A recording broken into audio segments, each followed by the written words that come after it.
Welcome back. हम लोग आज कंकाल तंत्र के बारे में जानकारी लेंगे। पिछले क्लास में उत्सर्जन तंत्र के बारे में जानकारी लिए थे। यह भी परीक्षा के दृष्टि से इम्पोर्टेंट है। हड्डी का नाम पूछ देगा, संख्या पूछ देगा या उसका काम पूछेगा। तो सारे हड्डी का जानकारी, ब्यौरा और विवरण जो है इस चैप्टर में दिया जा रहा है। सबसे पहले कंकाल तंत्र जो है उसको पूरे दो भाग में बांट दिया गया है। एक है बाह्य कंकाल, एक्सोस्केलेटन और अंतः कंकाल।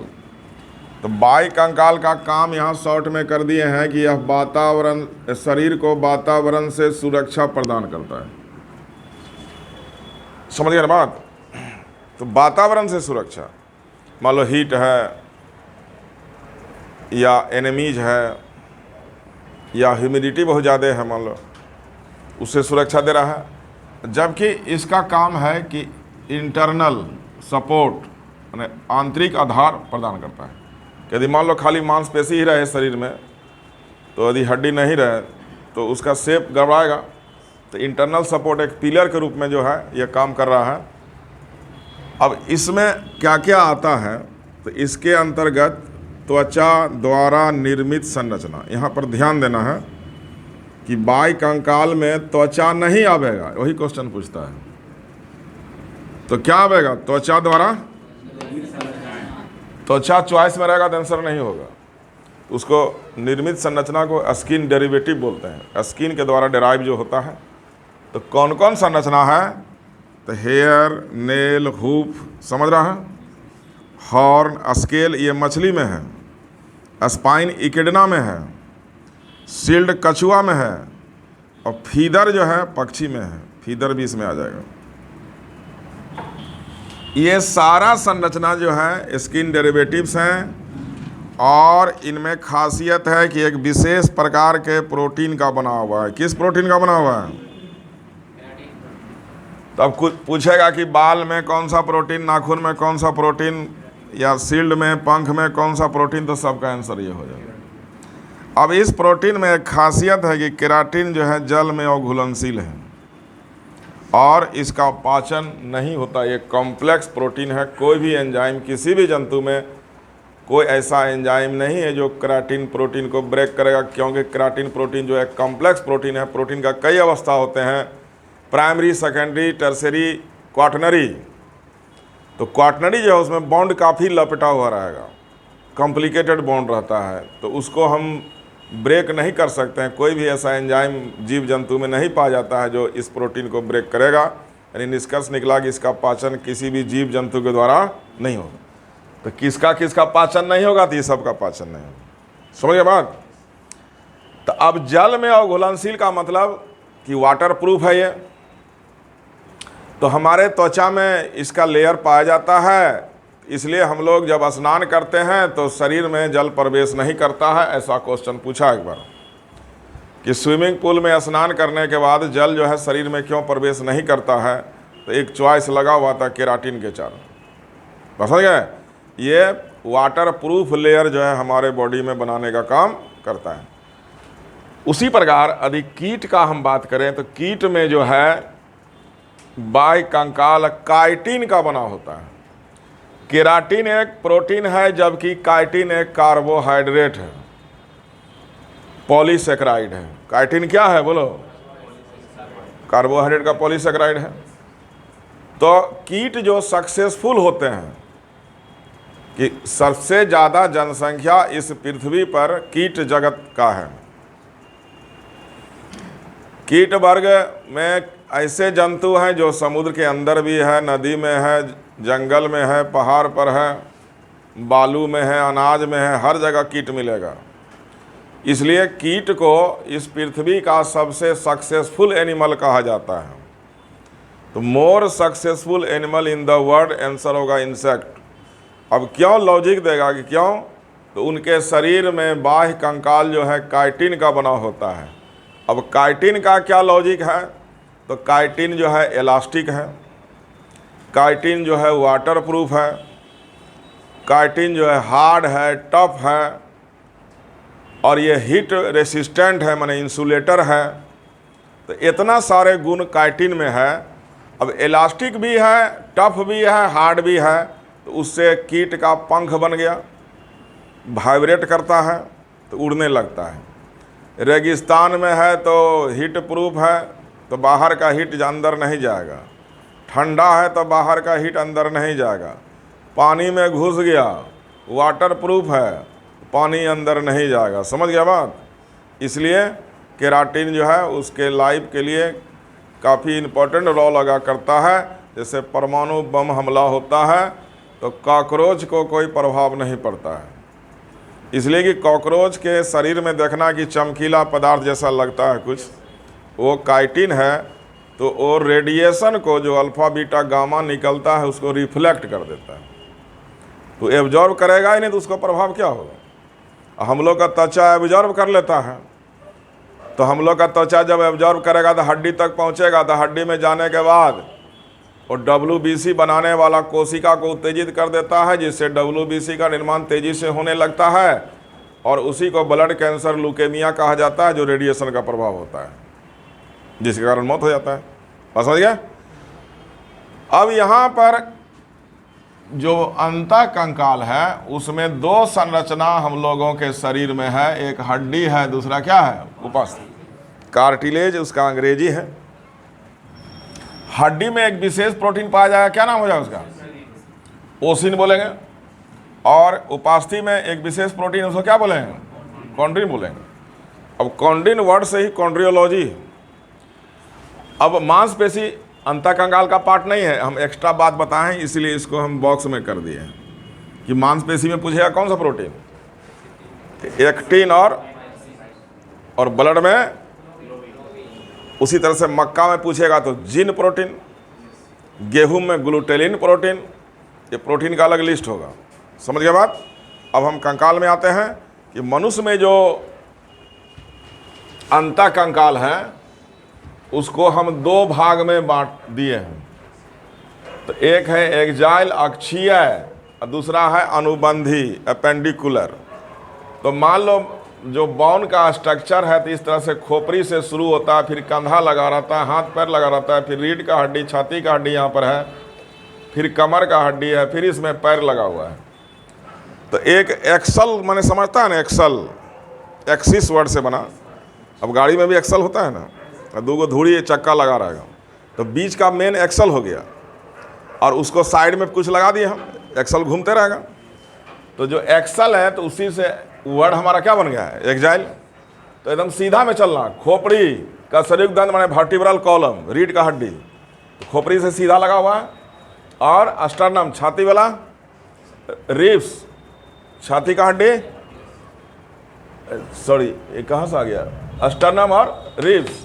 तो ये सब मिलकर, यानी यहाँ से हम चले यहाँ तक आए, इसके सीधे में जो हड्डी है वो हड्डी एक्जेल या अक्षीय में आता है, और साइड से जो लगा हुआ है अनुबंधी में, तो कंधा का गर्डिल बोलते हैं, पेक्टोरल गर्डिल, कमर का हड्डी पेल्विक गर्डिल जो साइड से आ रहा है, और हाथ का हड्डी और पैर का हड्डी ये सब साइड से आ रहा है, तो उसको हम लोग क्या कहेंगे? अनुबंधी। दोनों समझ गया? मान लो एक कलम है तो एक बीच में चल रहा है सीधा, अब साइड से कोई चीज़ जोड़ दिए, तो बीच से जब सीधा चल रहा है ऊपर से नीचे, तब उसको हम क्या कहेंगे? अब साइड से जो जुड़ेगा तो उसको क्या कहेंगे? यानी दो भाग में बांट दिए इसको। समझ गए? अब कंकाल के कार्य जो हैं, बाई कंकाल के ये हैं और अंतःकंकाल के हुए हैं। तो अब अंतःकंकाल यानी हड्डी जो हमारे शरीर में है, उसका जो जो काम है उसको अलग से फिर लिखिए। तो यहाँ पर हम कर दिए हैं कि कंकाल कोष्ठ में हड्डी के कार्य लिखो। फिर से हड्डी के कार्य,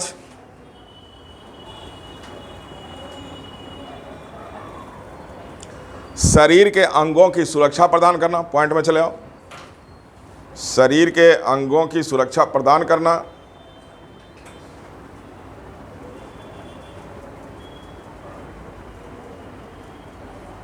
तेजी से नेक्स्ट, मांसपेशियों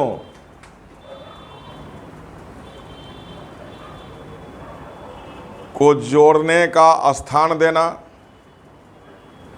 कनेक्ट करता है मांसपेशी को। अब मांसपेशी सेपरेट नहीं ना रहेगा, हड्डी से लिंक रहता है उसका, कहीं ना कहीं हड्डी से जुड़ा हुआ रहेगा मांसपेशी, तब ना उसको आधार मिलेगा। और खाली मांसपेशी अलग से रहेगा तो ऊपर नीचे भागने लगेगा, तो उसको भी एक बेस दिया कहने का मतलब। नेक्स्ट, हड्डी में आरबीसी, डब्ल्यूबीसी और प्लेटलेट्स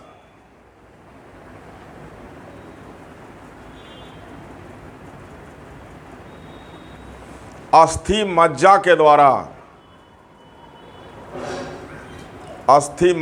द्वारा निर्मित होता है।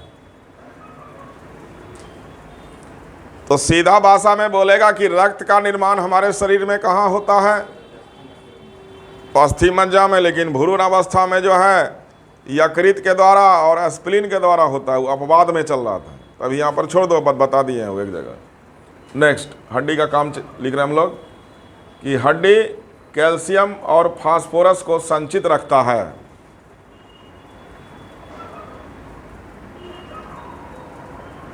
चूंकि कैल्शियम फास्फेट का हड्डी बना हुआ है, यानी हड्डी जो है लवण का संचय करता है।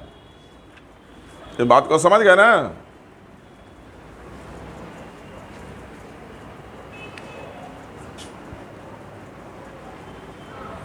अब इसके संख्या पर हम लोग चर्चा करें।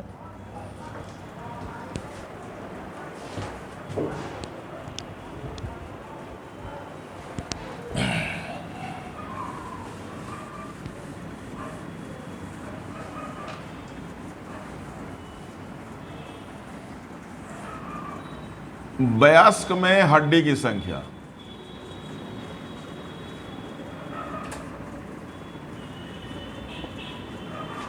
कितना होता है?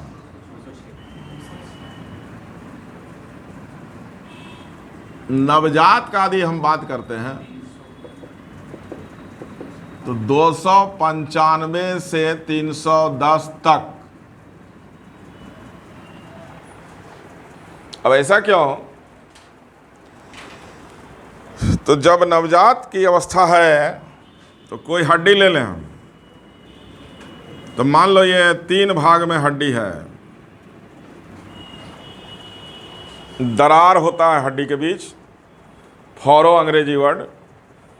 तो नवजात में ये 3 हड्डी हम देख रहे हैं, लेकिन वयस्क होने के क्रम में ये जो दरार है वो भर गया और 2 हड्डी मिलकर 1 हड्डी हो। तो नवजात से बड़ा होने में हड्डी का संख्या घट रहा है कि बढ़ रहा है? उल्टा हो जाता है। इसलिए देखने में लगता है ये कैसे हो गया। सर खोपड़ी में भी दरार रहेगा तो चारों तरफ अलग अलग रहेगा, तो धीरे धीरे बढ़ जाएगा वो। तो बढ़ जाएगा तो 2 गो मिल के 1 गो बना दिया, 3 गो मिल के 1 गो बना दिया। इसलिए पैदा लेने के समय 310 तक जा सकता है, लेकिन हमको ऑब्जेक्टिव क्वेश्चन बनाना है तो इसका एवरेज आंसर होता है 300। मैंने बहुत अच्छा आंसर माना जाएगा कि मान लो 290 भी दे दिया है, 300 भी चॉइस है, 350 चॉइस है, तो 300 को ज़्यादा मानेंगे। समझ गए ना? अब 206 का हम लोग हिसाब लेंगे, कौन हड्डी कितना।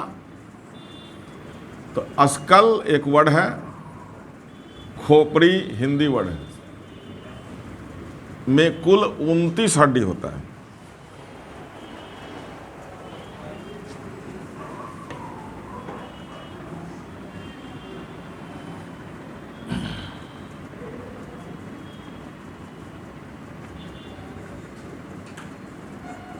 वर्टिब्रल कॉलम, तो रीढ़ सीधा बोलेंगे 26, पेक्टोरल गर्डिल कंधा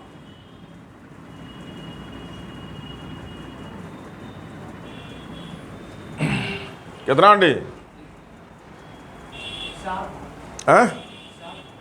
4 हो जाएगा, ठीक।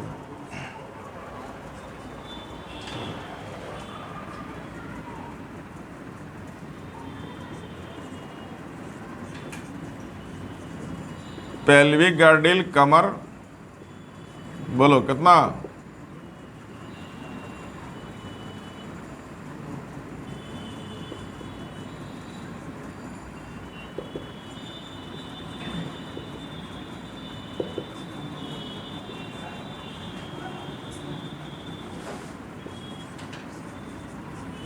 अस्टर्नम और रिब्स को मिलाकर छाती की हड्डी होता है।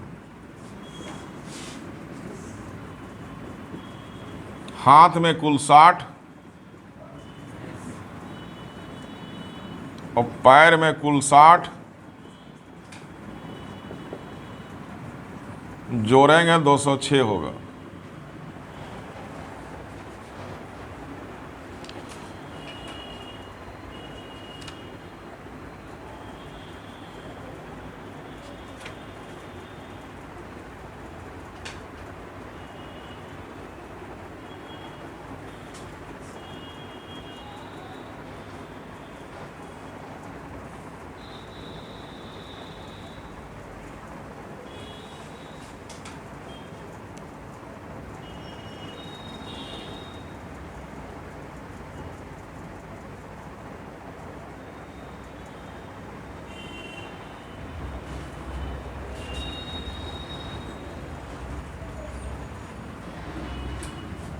अब सबका हिसाब लेना पड़ेगा।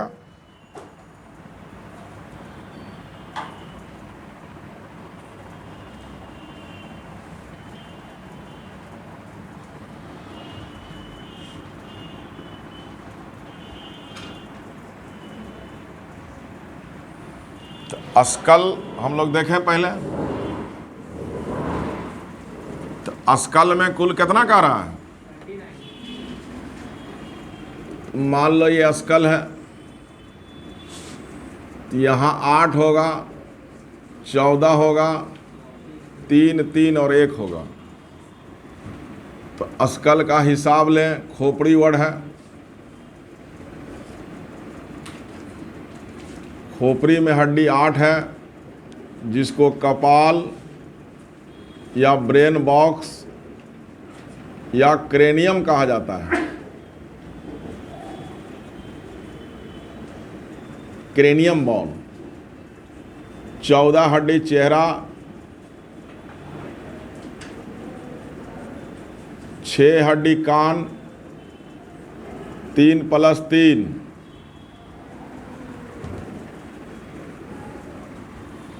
और ये 3 का हिसाब है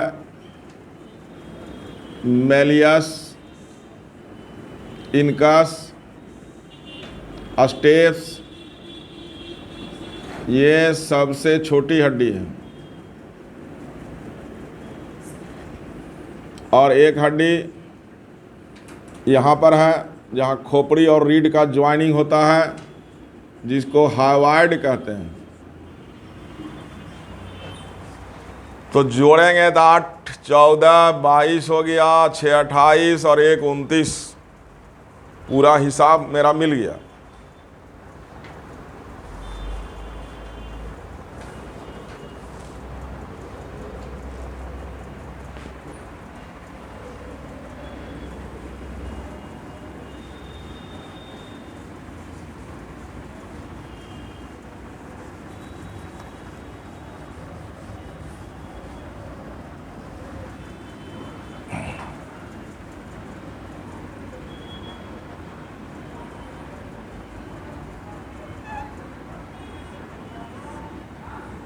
अब हाथ में यदि हम देखें,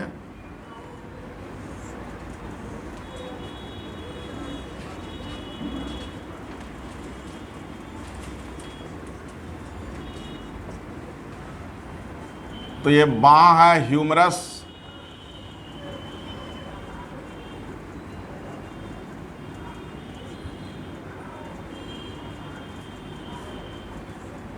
रेडियस ये 1 है, यह भी 1 है, अल्ना 1 है,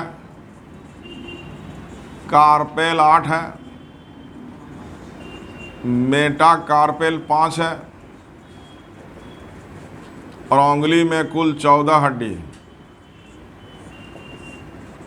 जोड़ेंगे 30 हो जाएगा।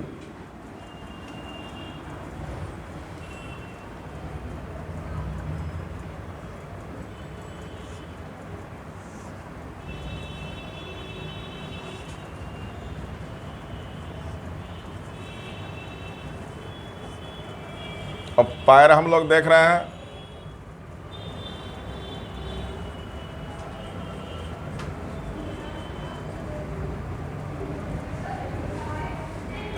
फीमर है जांग की हड्डी,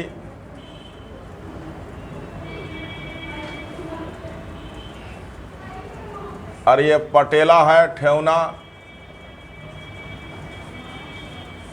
फिब्यूला, टीबिया, ये सब एक एक के संख्या में। टार्सल 7 के संख्या में, मेटाटार्सल 5, और उंगली में कुल 14 जोड़ेंगे 30 हो जाएगा।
ये बीच में जो है वो अस्टर्नम है,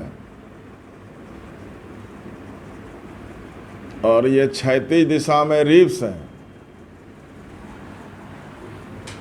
इसका कुल संख्या 12 जोड़ा है, लेकिन 2 जोड़ा रिब्स जो है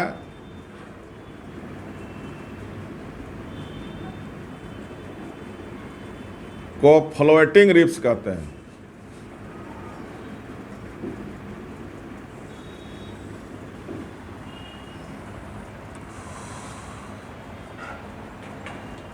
यहाँ तक आ रहा है ना, दिखाई दे रहा है ना?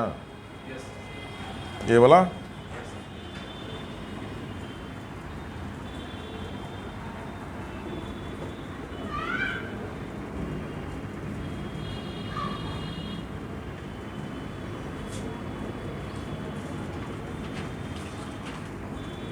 सर्वाइकल, थोरेसिक,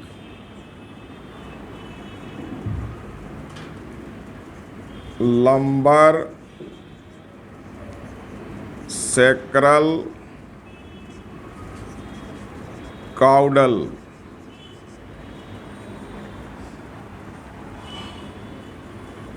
सात, 12, 5,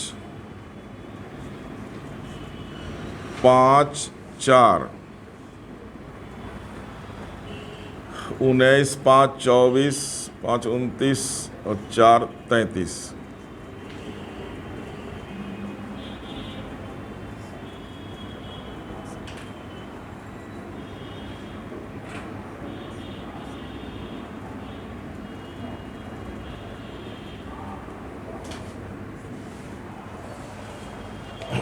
समझा देते हैं, पहले लिखो।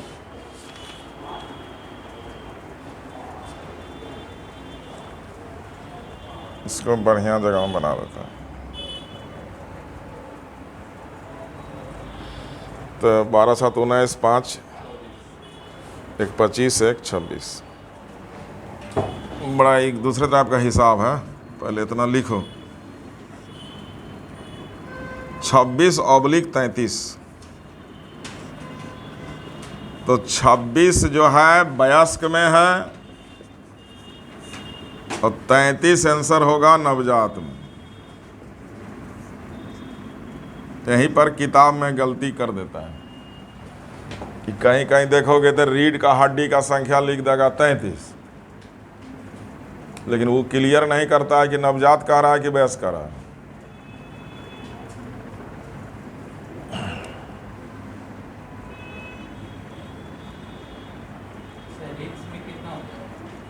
12 दूनी 24, हाँ 25। उसको रिब्स नहीं बोलेंगे, छाती के हड्डी दोनों मिला के बोलेंगे, चेस्ट बोन। पहले खींच लो तब डिस्कशन हम कर देते हैं।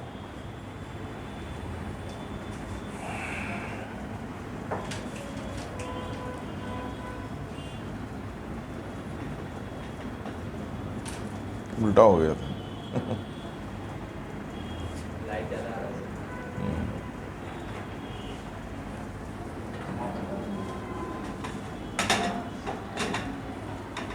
इसको जरा कर देना, दिल्ली का चक्कर में वही पोजीशन ठीक रहता है उसका। नीचे में सही था सर। खाली बांध देना है।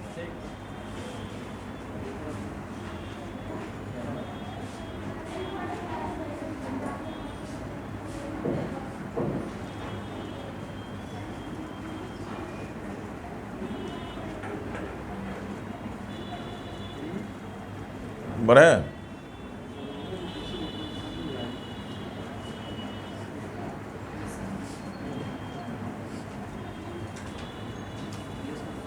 अब देखो ध्यान से, निष्कर्ष पर जा रहे हैं हम लोग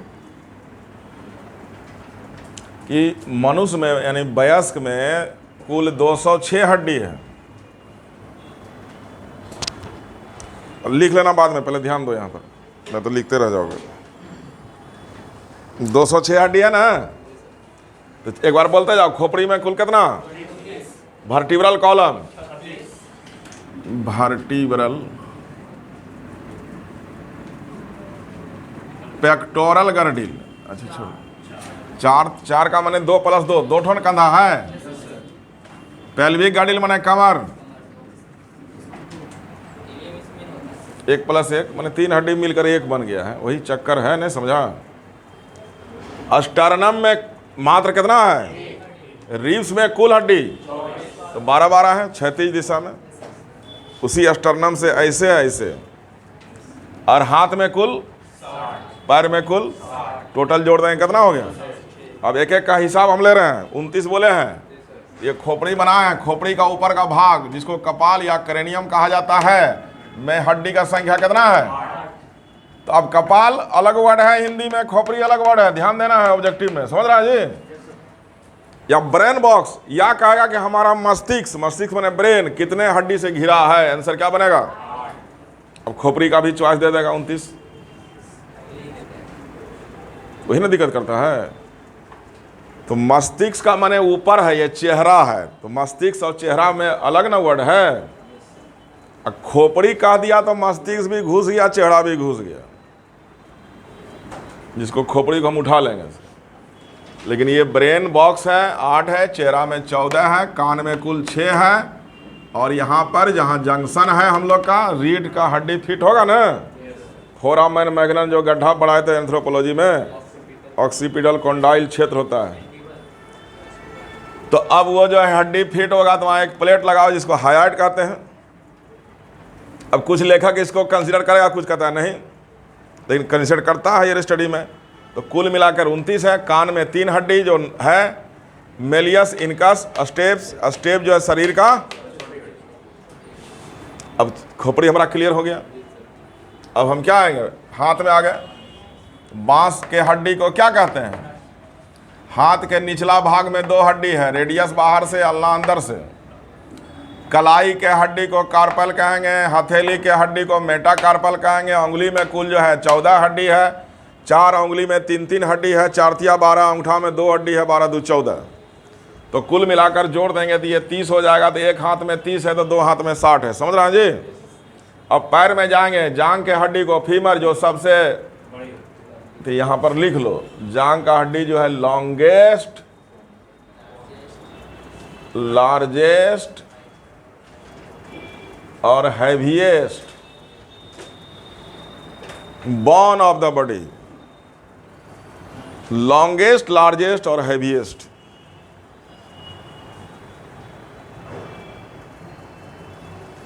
जांग के बाद नीचे आते हैं, यहाँ पर ठेवना है जिसको पटेला बोलते हैं, सिंगल हड्डी है। पैर का निचला भाग है, सचिवालय सहायक में क्वेश्चन था कि निचला भाग के हड्डी को क्या कहते हैं, फिबुला टिबिया, बाहर से फिबुला अंदर से टिबिया। और ये एरी का हड्डी है, एरी के हड्डी को टार्सल कहते हैं जिसका संख्या 7 है। तलवा के हड्डी को मेटाटार्सल कहते हैं जिसका संख्या कितना है, और अंगुली में उसी तरह से 14 हड्डी होगा, कुल मिलाकर 30 हड्डी हो गया। तो एक पैर में 30 तो दो पैर में 60।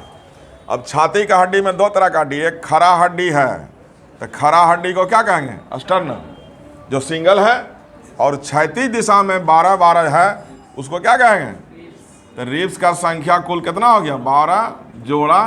लेकिन इसमें भी एक चक्कर है, 12 जोड़ा में 10 जोड़ा रिब्स जो है